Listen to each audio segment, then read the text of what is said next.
He's on the telephone right now. Good afternoon, Donald.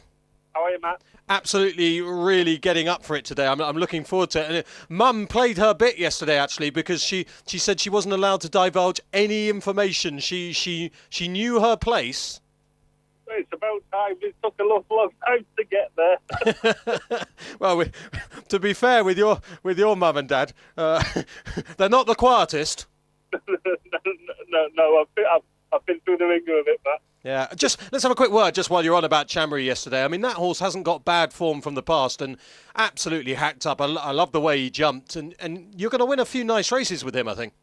Yeah, it was grand yesterday. To be honest, his schooling had been average, and he jumped only average at Sedgefield, but obviously he ran a lot in blinkers for Alan, and I put the blinkers on him in school, and he was like a different horse, and he was good yesterday now, and look, it wasn't a great race, but he could have done no more than that and doing the world of good. I off the top of my head, I couldn't remember how many winners Timmy had ridden for you, but then he reminded me he won the Scottish Champion Hurdle.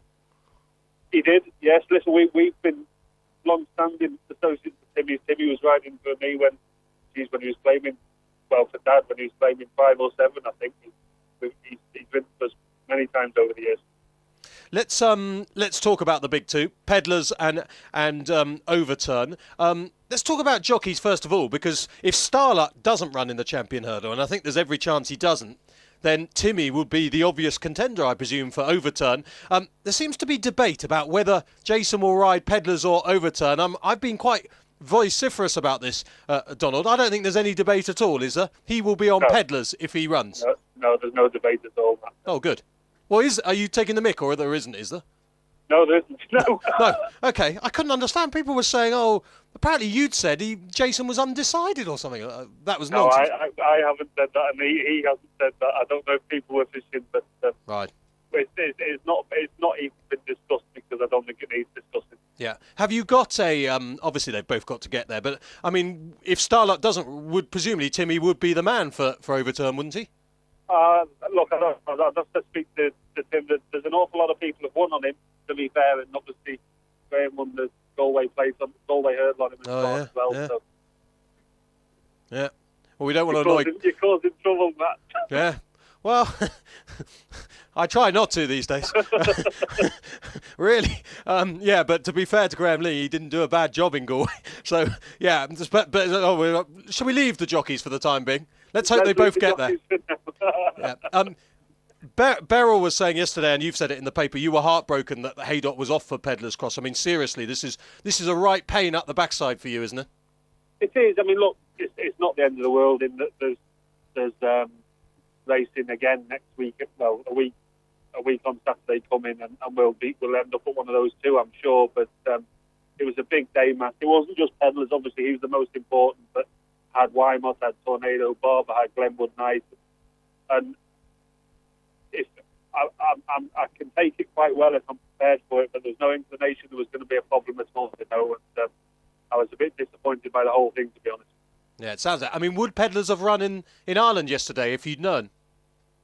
Well, I'd certainly have looked at it if I'd known any earlier. Yeah, of course I would. But that's why we were entered. But as it stood, they were having inspections in Ireland and so on all week. And I think they didn't race on the Friday, did they, or Saturday? And having spoken to Kirkland on Friday night at about 5:30, it was never an issue, you know. Yeah. And to wake up to that on Saturday morning was a real sickness. It wasn't even a case you could sort of declare for both, because it never, that scenario, I mean, you just have to declare for every race in the world, wouldn't you? Because there was no inkling that it was ever going to be off. No. In fact, Ireland was more likely to be off than Haydock. Yeah, exactly. That was the point. Yeah, no, madness. Okay, have you got a preference for Peddlers at the moment? Obviously, on this channel, we want you to run at Foss Lass, but I imagine you're not going to run at Foss Lass just because of that. No, we'll enter them in both. We don't have to make a decision straight away. I think we know what's going to turn up at both, but we'll just go despite opposition wherever we feel is best for him on the day, ground conditions, etc. Yeah, not afraid of Binocular at all by the sounds of it? No, we're going to have to take him on again at some point, so we'll say it's most important that we go where conditions are right, and we'll worry about the opposition later. Nicky Henderson was obviously delighted after the Christmas hurdle. I had that feeling after that race that you might be even more delighted because, again, although we know Overturn's good, Peddlers Cross we're all slightly hoping, could be better than good. And I was left thinking, I bet Donald thinks that Peddlers Cross would hack all over Overturn. Yeah, look, Matt, I'm just delighted. For me, of all the trials there's been, Binocular is the benchmark, and I'm delighted to have two horses capable of competing and competing well with him. Obviously, as it stands, if a horse has never been beaten, you don't know how good he is. And that's where we are with Peddlers at the moment, and Newbury was never really going to suit us, and we won, and the same with Binocular. But I've had it with one of Nicky Henderson's horses before, where I've beat it once and thought we'll beat it again, and it's turned me over big time. So I'm not getting above myself, but I wouldn't be swapping anyway. Yeah, I mean, do you have any inkling at all with the work you do with horses whether Peddlers, in your opinion, is a £10 better horse because Overturn has to have £10 less to keep up with him or something over a certain... I mean, is there anything you can do at home to work that out? No, I mean, look, they're two very good workhorses, the pair of them, probably two of the best in the yard, but don't forget we're working national hunt horses over 5 furlongs uphill, That's not going to teach us anything. They do everything very well at home. It's just a feeling in the yard. And from what we've seen at the races, to be honest, they've come two different routes. And, I mean, he's always been the apple of everyone's eye at home, and we're not going to change our mind now. We've seen nothing to make us change our mind. And Ray Stevenson emailed in. He asked me to ask you specifically whether you think Overturn will be better going left-handed. There is an argument that he could be better going right-handed. He does jump a tiny bit right-handed, but he's won both ways, Matt. You'd be looking into things. I think both horses will be suited better by a Cheltenham than anything else. And like Kempton, although he's a good galloping horse, Overturn, he's won over 2 miles on the flats. You would expect a stiffer track to suit him more. We're just looking at some wonderful slow-mo shots of Graham and Overturn. Timmy won't be happy if he's watching these because this is like a jockey in fluent motion, totally at one with a horse he's in love with.